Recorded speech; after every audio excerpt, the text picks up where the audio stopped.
Տեսեք, հիմա հարցազրույցում արված հայտարարությունների համար կալանք են տալիս։ Միքայել Սրբազյանը 2 տարի 6 ամիս ժամկետով կալանք է դատախազությունը միջնորդում, որ ներկայացվի։ Հիմա հնարավոր է, որ ձեր հանդեպ եւս այդպիսի,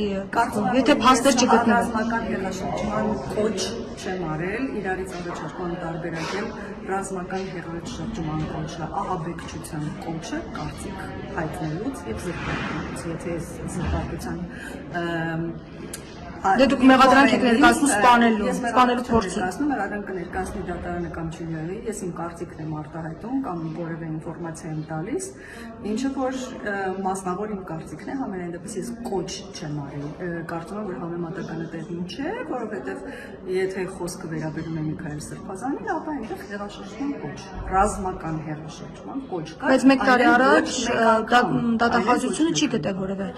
ռազմական հեղաշրջման փորձ նույն նախադասության համար 1 տարի հետո արդեն փաստորեն դատախազությունը գտնում են։ Այս հարցերը արդեն դատախազություն